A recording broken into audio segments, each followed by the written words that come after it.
We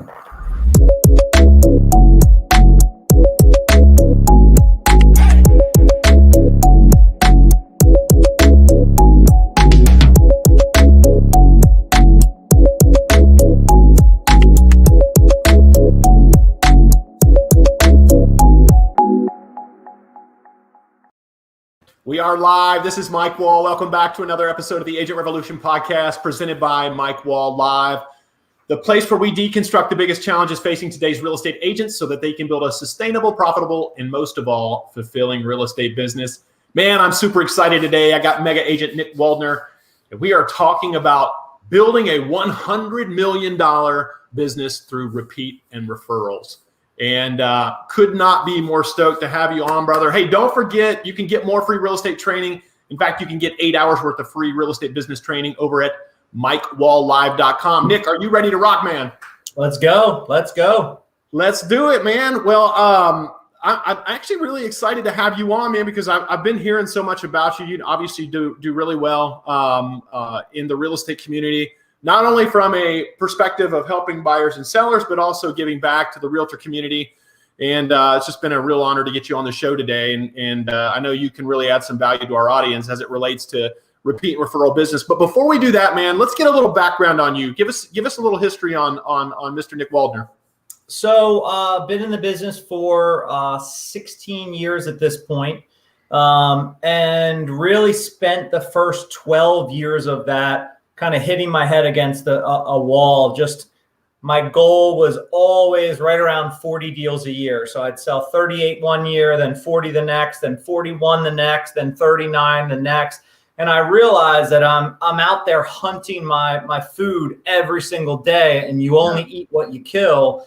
And I thought there's got to be a better way to do this. There's got to be a smarter way to do this. So my first 12 years in real estate, I was on the rat race, running the wheel as fast as I could, as hard as I could. And then I realized that there's a different way. So in the last 4 years, I went from selling 40 homes to selling 400 homes. And I do it, 82% of it is from referral and repeat, which means somebody picks up the phone and says, hey, can you help my neighbor? Hey, can you help my friend at work? Hey, my sister wants to buy. Hey, I've got a cousin moving to the area. Life is so much easier and better that way. Yeah, man, I love that. And in fact, I'm envious of you in so many ways.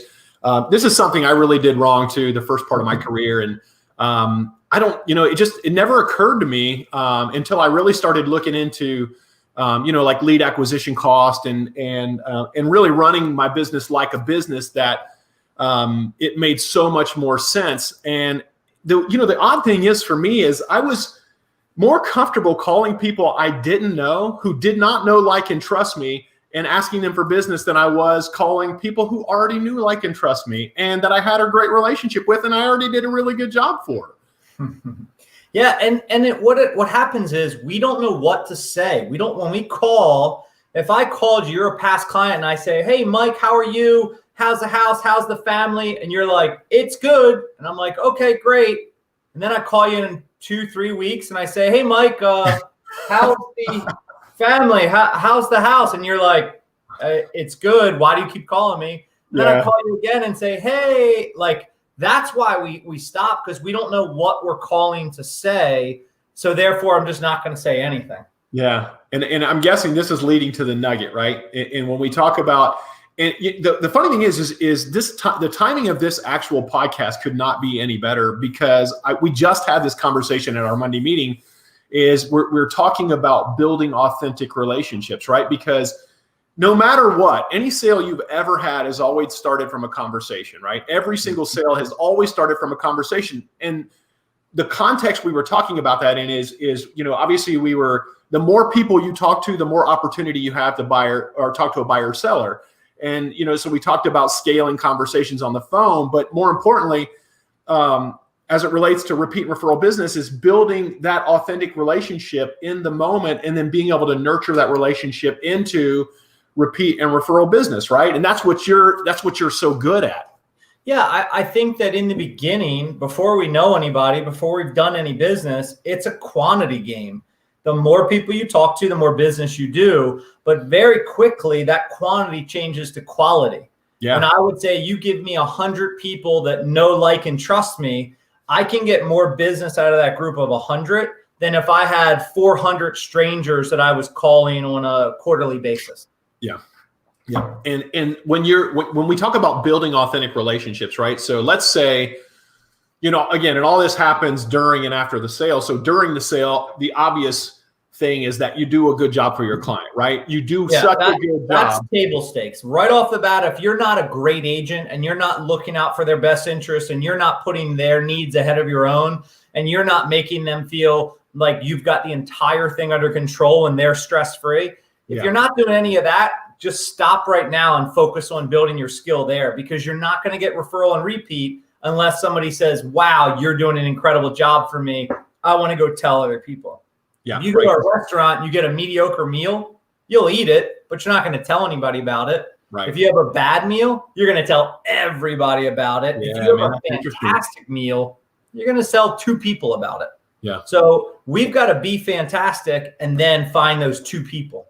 Wait, so say that one more time, because I don't want people to miss that. Like what you said is, if you have a bad meal, you literally tell everybody, right? Oh, but if you have a good restaurant meal, was the worst. Yeah, if you have a good meal, you only tell 2 or 3 people at most, right?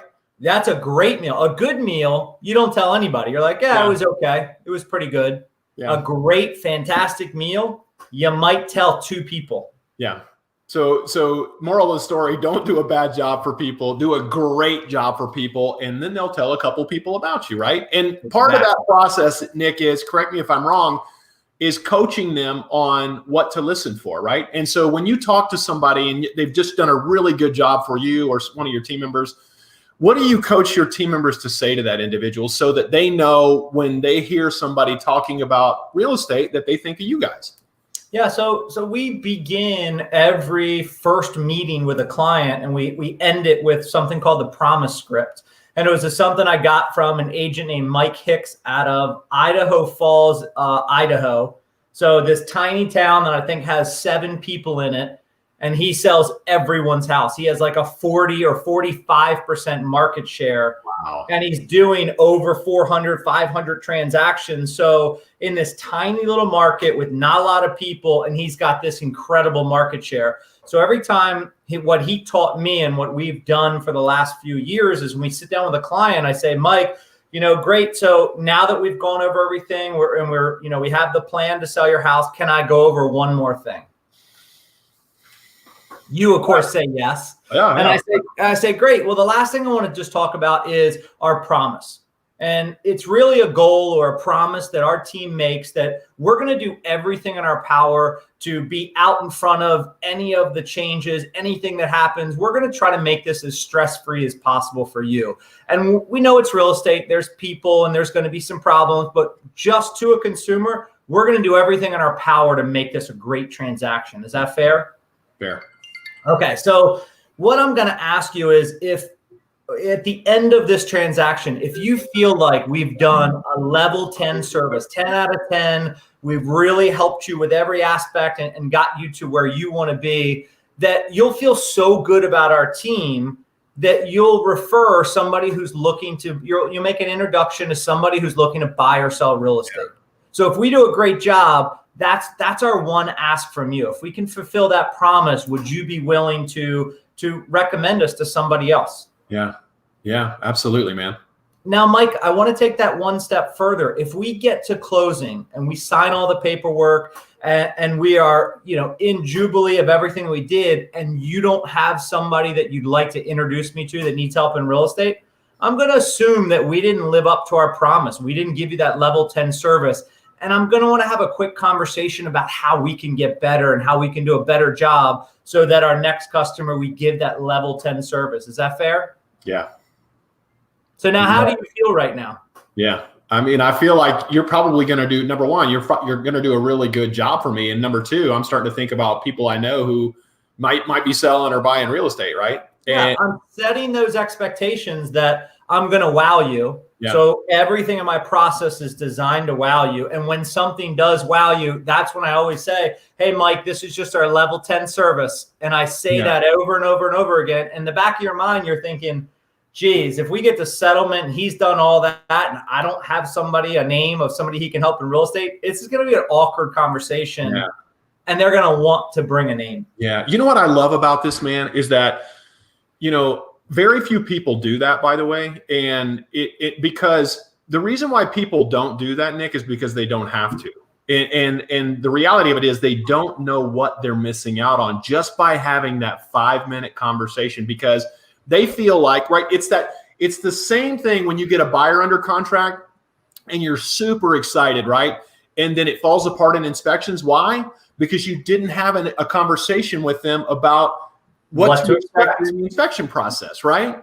And I would even argue that everything that goes wrong in real estate can be taken back to the expectations that you were set. Yeah. Like every once in a while you have something that's completely out of your control. But like if you get a big inspection report and your buyer freaks out and runs the other direction, you didn't prepare them for what to expect and how to ask for repairs and how the next steps in the process are going to go. So, I like to refer to it as playing checkers, playing chess, not checkers. Checkers, yeah. Checkers, I'm one move at a time. Chess, I'm thinking, okay, if we do that, then I need to make sure they know this. Then this could happen. So let me warn them about that and let me prepare them here. Now, no matter what happens, I've covered it all. They're going to feel confident. Yeah, I love it, man. So this is all going on during like the pending process, right? When you get an accepted contract or when you list a house, this is what you're telling them to expect, right? Yeah. And when's the happiest moment in a buyer's world? When they're closing, man. So most people answer that, but the truth is it's when they get their offer accepted. Yeah. So we miss that opportunity when you get that offer accepted, especially now in this market where there's multiple offers, you lose a few and you finally get yours done. And all of a sudden it's like, hey, how do you feel right now? Oh my God, we feel amazing. We're so excited about this house. Awesome. Who else do you know that I can help feel this way? This is my favorite part about the entire job. Who else do you know that I can help give this feeling to? Yeah. Now, notice I'm asking for a referral, but I'm not giving I'm never too busy for your referrals. No, right. I want to make somebody else feel the way you feel right now. Who could I do that for? And again, you're asking who, not what, or do you know anyone, right? You're not asking them a yes or no question. The reason for the who is like you're actually getting them to think about it, right? Mm-hmm. And they may or may not know somebody at that time, and maybe it is at the closing table when you ask that question again. Hopefully, that they do. It's over and over again through the transaction, and don't be afraid to drop memory joggers. Mike, maybe it's somebody from work, maybe it's a family member, maybe it's a friend moving to town. Just if there's anybody I can help in real estate, I would really appreciate that introduction. Yeah. So I dropped 2 or 3 memory joggers for you to go, oh, you know what? Dave at work was talking about moving with his wife. Or, oh, yeah, that's right. My friend's parents want to downsize, whatever. Yeah. Before we go any further, here's what I want. Did I blow your mind? You're covering up? No, because sometimes I just kick myself because I didn't do this, on the front side of my business. Now, obviously we've taken a turn and are doing that now, but I want people to really realize the impact of repeat and referral business. And I don't think they do. I think, oftentimes realtors just look at that as, oh yeah, that means, somebody refers me business or one of my past clients does business with me again. But tell me why in the world of real estate with all these different things you can invest in to generate leads, tell me what the beauty of, and you can give me your personal opinion because I know it's probably going to be very similar to what mine is. Tell me what the beauty of doing repeat referral business is. Yeah, it's pretty simple. It's when I realized I was selling 40 homes every year and I was never getting to that 50, I started thinking about it and said, what if I just had 10 people that were in a position to give me a lot of deals? Maybe it's a divorce attorney. Maybe it's a financial planner. Maybe it's somebody in new construction where every time somebody comes in and wants to buy, they have a house to sell. But what if I had 10 really strong relationships and I could count on 5 referrals a year? That would make my life so much easier. I'd get my 50. And then I thought, okay, well, maybe 10 is a little ridiculous. What if I found 25 people to give me 2, or maybe I found 50 people to give me 1 a year? Is that realistic? So I started running those numbers in my head, and then I quickly realized that when we settle a client, why do we stay in contact with them? It's most people say, well, because they're going to move again in 5 to 7 years and I want to be the agent. NAR says 92% of people say, yep, I'd use my agent again. And like 9% actually do. Yeah. So when people say, well, most of the time they forget who you are and that's why they don't use you again. So how do you stay in contact so that you can get that business? What I say is that's not the business you're after. You're not after the business 7 years from now. You're after the 1, 2, or 3 referrals every year for the next 7 years. Mm-hmm. So you start looking at your past clients and you think, hey, that's worth 21 deals. That's worth 14 deals. That's worth 18 deals. You're going to start treating that client differently because the length of their time in your system, in your ecosystem, can generate that much income for you. Right. We call it the LTV. That's the lifetime value of the lead, right? Yeah. Yep. Exactly. And tell me about the difference between going on an appointment with somebody that doesn't know you and hasn't referred you, and then the appointment that somebody's referred you or already knows you. What's the difference there? Yeah, it's a world of difference because when they don't know who you are, you have to get them to know you, like you, trust you, and trust you in a business sense with their most valuable asset. Right. The sales skill it requires to do that is much higher than walking up to somebody who already knows me, already likes me, already trusts me because 6 other people have referred me. Yeah. The barrier to entry or the hurdles to get through that sales call are a lot lower. And I don't know about you guys, I'm super lazy. I want easy sales calls. I want come list me's. I want, hey, Nick, you help my friend, blah, blah, blah, blah, blah. Will you sell my house? My favorite call in the world is, hey, Nick, I was wondering, would you have any interest in helping me sell a property? Oh, my God. I'll be right out. I can find some time. Yeah. I love it, man. I love it. And it's like, it's I just remember, I mean, what it's like, and we've all done it, going in on expired or for sale by owner, and there's, 2 or 3 other agents coming behind you or have already come before you.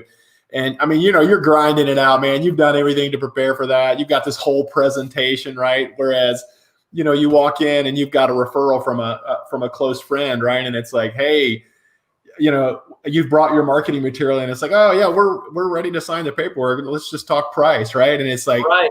Okay, yeah, I'll do this all day. I run a business like that, man. Listen, that's the way I want to work. Yeah, and it's called the triangle of trust. So if someone refers their friend to you, there's trust between you and that person who's doing the referring. That automatically creates trust between you and that client. Yeah. So even though you don't know them, that triangle is what creates that. So when they polled an audience and said, okay, what percentage of the population is trustworthy? And what we mean by that is if I handed my wallet to a complete stranger and said, I'll be back in an hour, stay right here, what percentage of the population would you trust to hold your wallet? The overall answer was 30%. 30% of the population is trustworthy enough to leave them with your wallet. Yeah. So then they switched the question. They said, what if we're just talking about people that you know, people that you actually know, you have some sort of relationship with?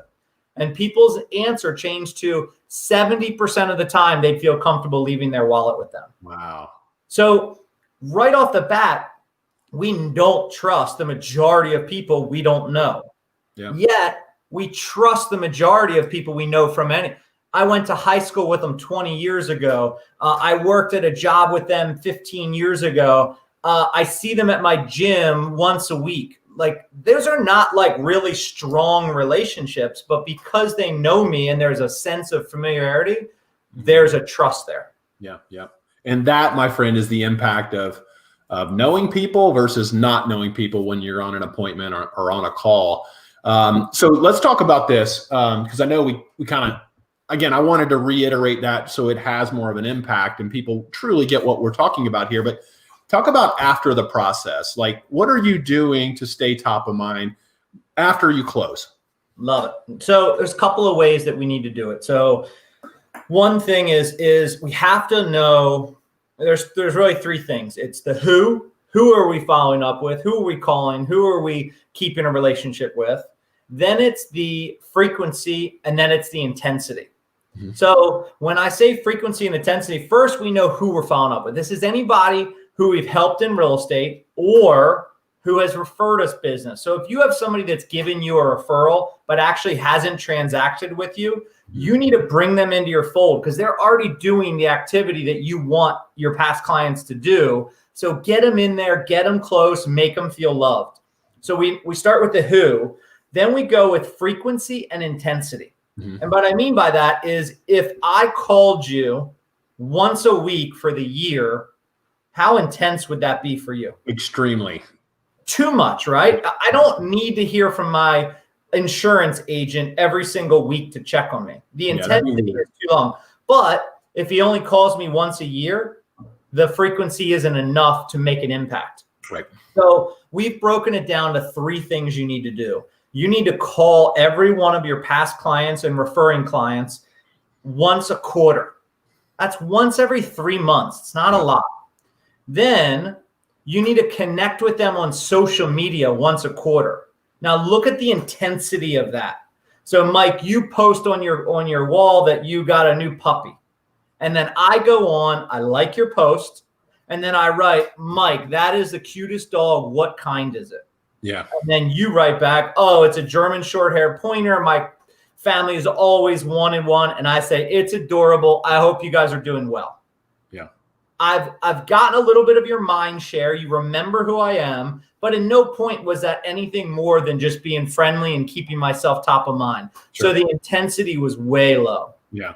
And then what we do is customize cards, brownies, popcorn, different gifts. We've got a company that we found that we can do really, really cool gifts. Like I have a client who's a big golfer, and I sent him a sleeve of 3 Pro V1s, if you know anything about golf. Those are the best balls. And on the ball, it says, I'm not lost. I'm hiding from Mike Wall. And it was, it's not expensive. I sent those over. He got them. He was like, dude, this is crazy. Then we had another client who just had a baby. And of course, what do we do when we have a baby? We post the pictures. We put it up on. Here's the name. Here's the birth date. Here's the weight, all that stuff. So I grabbed that picture. I put it on an ornament for a tree. And on the back, I put the name, birth date, and weight. I didn't put anything about my company or anything like that.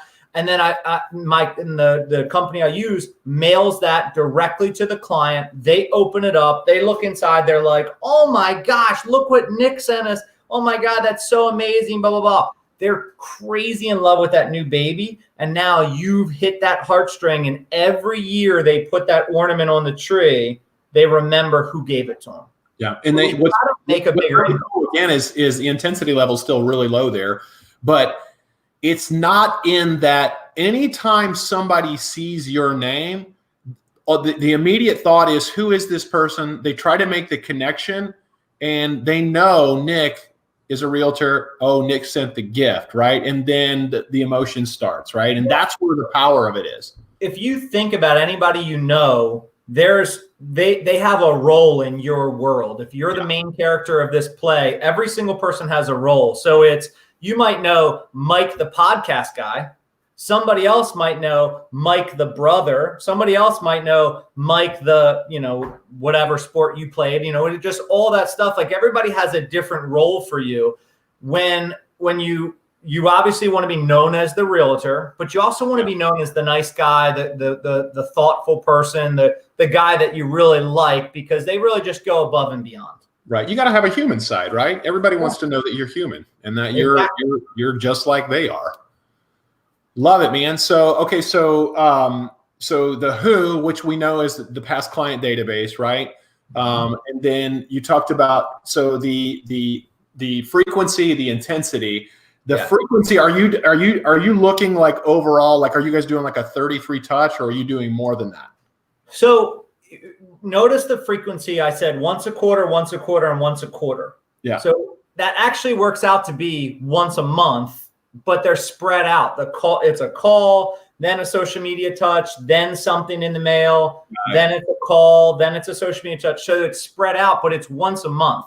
Now Okay. that's what you should be doing. That's your physical, you have to go out and actually find them on Facebook and make a comment. You have to pick up the phone and call them. Everything else we do in a 33, 40, 60 touch, whatever that system is, that's all automated. Yeah. So I start here with this and make sure that we build and layer on top of that. Talk about some of the stuff you guys are automating. Yeah, so we send. Well, here's a quick reference. I was traveling. I was speaking to a group of realtors in Florida, and it was a Thursday. And I called my wife and just said, "Hey, heading home tonight. Excited to get home." And she said, "Well, good. Don't forget we have that bridal shower tomorrow night." And I was like, "Bridal shower? No, I don't have to go to a bridal shower. That's for women." And my mom or my wife was like, No. This is one of those progressive ones where the husbands are invited too. So you do have to go. And I was like, awesome. Can't wait. And then she said, I just worked my flight, honey. I'm sorry. I'm going to be a little late. Exactly. And then she drops on me, well, there's actually more good news. Good news. This is one of your friends. And in our world, if it's my friend's wedding, I buy the gift. If it's her friend's wedding, she buys the gift. And I said, okay. What are they looking for? What do they want? She said they want a blender. So now where am I getting a blender? You got to go Vitamix, man. I'm going to Best Buy. So I don't want to go in a store. I'm going to Amazon. I'll buy it on Amazon. It'll be there in 2 days. Wow, 2 days isn't going to work because I have to have it for tomorrow night. Yeah. So Amazon not going to work in that, even with the Prime, right? Yeah, exactly. So it's not going to work. So now I do have to physically go into a store, but I'm super cheap. So I want 20% off. Where can I go buy a blender at 20% off? I don't know, man. Bed Bath & Beyond. Bingo. Yeah. Now, when's the last time you've been in Bed Bath & Beyond? Bro, I don't remember, man. It's been a long time. Yet they own a piece of your mind share that you just remembered. Why? Blender, Bed Bath & Beyond. I don't know, man, because I've been in there and I've seen their blender selection. But the 20% off coupon that comes every single month, it's a big, gigantic postcard. 50% of us pick it up, look at it. And I'm not going to Bed Bath & Beyond and throw it away. 50% of us pick it up, look at it, and go, well, just in case I'm going to store it over here. I'm going to put it in this drawer just in case I ever need it because, they don't expire and blah, blah, blah, blah, blah. So all they're doing is they're owning our mind share for 2 to 4 seconds where we decide whether we're throwing it out or not. Right. But they do that in such a repetitive way that it makes us think of them when we need a blender or something like that. So we got rid of all of our newsletters. We stopped putting together these fancy things with all these articles and all that. And now we send a giant postcard, just like Bed Bath & Beyond. And each month there's something different on it. On the back, it's always the same. It's got a couple of calls to action, picture of the team, our logos, all that stuff. But on the front, 4 times a year, it's an invite. Hey, Mike, we're having an ice cream social at this local creamery. Come and see the cows and learn how the ice cream's made and enjoy live music in a bouncy house. We'd love to see you. It's in a month. And we send that to you with a goal of you pick it up, you appreciate the invite, and hopefully that ends up on your fridge for the next month or month and a half while we're waiting for the event to happen. But there's a chance you pick it up, look at it, and go, I don't like ice cream, and you throw it away. But we still got you for that 2 to 4 seconds. Love it. And then the next month, and the next month, and the next month. And every month there's something coming in the mail that is something related to real estate or something inviting you to something we're doing. Yeah.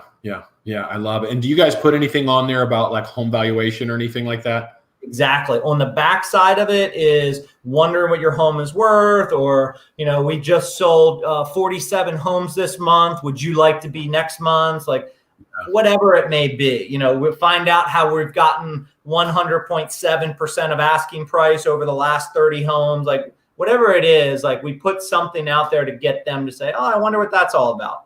Thinking about downsizing, call now for for the 5 biggest things you should think about before selling your house. Like all those calls to action, it changes every single month to try to catch somebody who might have some interest. Yeah. And this has all been trial and error, I suppose. And obviously, meeting with industry peers and figuring out what works.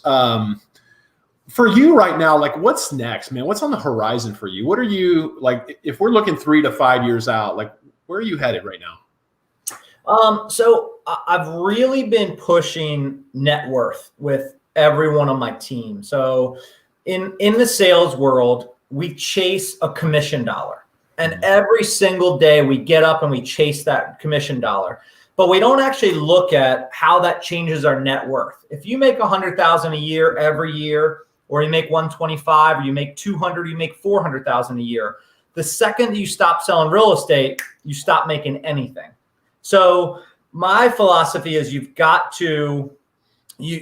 to make more every year in your commissions, but you want to keep your living expenses much lower so that you have a bulk load of money to invest in other things. Maybe it's buying a house, and if I get $500 a month extra cash from a house that I bought and rented out, okay, well, there's $6,000 a year that I'm going to have coming in. And then I do it again and again and again. All of a sudden I've got, 5, 6 properties, and I'm making $36,000 a year without waking up, without doing anything.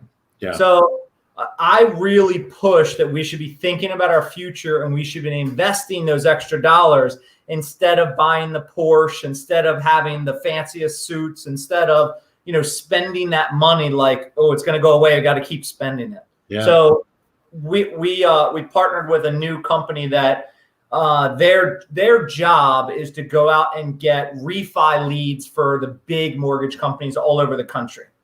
And what they found is in those mortgage leads, about 15 to 20% cannot get a refinance because they have bad credit or one reason or another. So that used to be trash. Well, now they decided, well, wait, it's not trash anymore. What if we reach out to them and say, yeah, we can't refinance you, but do you have any interest in a cash offer for your house? Yeah. And they say, well, 1 out of 5 says, yeah, I could have some interest in that. And then we can call them depending on what zip code they're in, and we can reach out and say, hey, how can we help you? And there's 3 different options. We can buy cash ourselves as an investment. We can help them understand what little things they need to do to get a little bit more money if we put it on the market, or we can help them renovate the entire house and sell it for a lot more. Yeah. But we give all those options to people who don't have options. So I think that's kind of on the horizon, and the company that does all of our gifts and all of our it's right there. That's why I pointed at it. Yeah. All of our gifts and everything, all the customized stuff we do, they're great. And then this new company has been great. And I'm happy to introduce that to anybody who's interested. You can shoot me an email at info@waldnerwinnersteam.com. And I'm happy to share that stuff because I learned it from other agents as well. Love it, man. I love it. What's your prediction on where the market's headed? I think that we're going to stay pretty hot as we get closer to elections. But I think the difference is where we put 3 houses on the market last week, and all 3 sold within 48 hours, 10 offers on one, 12 offers on another. It's just unbelievable. It's ridiculous. Yeah. I think that as we go into the winter, school starting, virtual learning, the election's only 84 days away. So that's starting to have an impact on people's mind. I think people are getting more and more used to COVID. So people aren't as bored searching for real estate anymore. Yeah. So I think there's going to be a slowdown as we get into the winter months, but it's not going to be a slowdown like all of a sudden it's going to be a buyer's market. I think we'll still have multiple offers, but it might be 2 offers. We'll still sell in a relatively fast amount of time, but it's not going to be in 48 hours with 10 offers. Yeah. So we're telling all of our sellers that now is the time to cash out because we really don't know after the election, if Trump wins, what happens? If Biden wins, what happens? We really don't know. And I think anytime you have that unknown, the average person is going to pull back what they're going to do until they know and feel a little bit more confident. And that pullback is going to allow the market. Right now, it's buyers are here and sellers are here. I think it's going to start doing this. Yeah. Yep. Love it. Love it. Love it, man. Well, you've been so gracious with your time, Nick. I've had an opportunity to get to know you better. I know you've been able to add massive value to our audience. Is the best way for people to get a hold of you at that info at email? Yeah, info@waldnerwinnersteam.com. Guys, I'm in real estate. This is what I do. So if you have anybody looking to buy or sell in Maryland, I really appreciate those referrals. When you think of me, pretty much the entire state I cover, except for the far East Coast and the far West Coast. But I have great agents in both those locations. So no matter what, if you have something in Maryland, give me a call. I'm happy to help. Love it, love it, love it, man. Well, as usual, I love sharing these stories week after week because I know this show is literally changing agents' financial lives, my own included. Do me a big favor. If you know someone that might enjoy the podcast, please share it with them. And if you like the podcast, please go to wherever you listen to podcasts and make sure you subscribe. Don't forget to visit MikeWallLive.com if you're interested in 8 hours of free additional real estate training. And that's it for this one. For Mr. Nick Waldner, I'm Mike Wall, and we are putting a bow on this one. Nick, thank you so much, man. Thank you for having me. This was great. Absolutely, brother.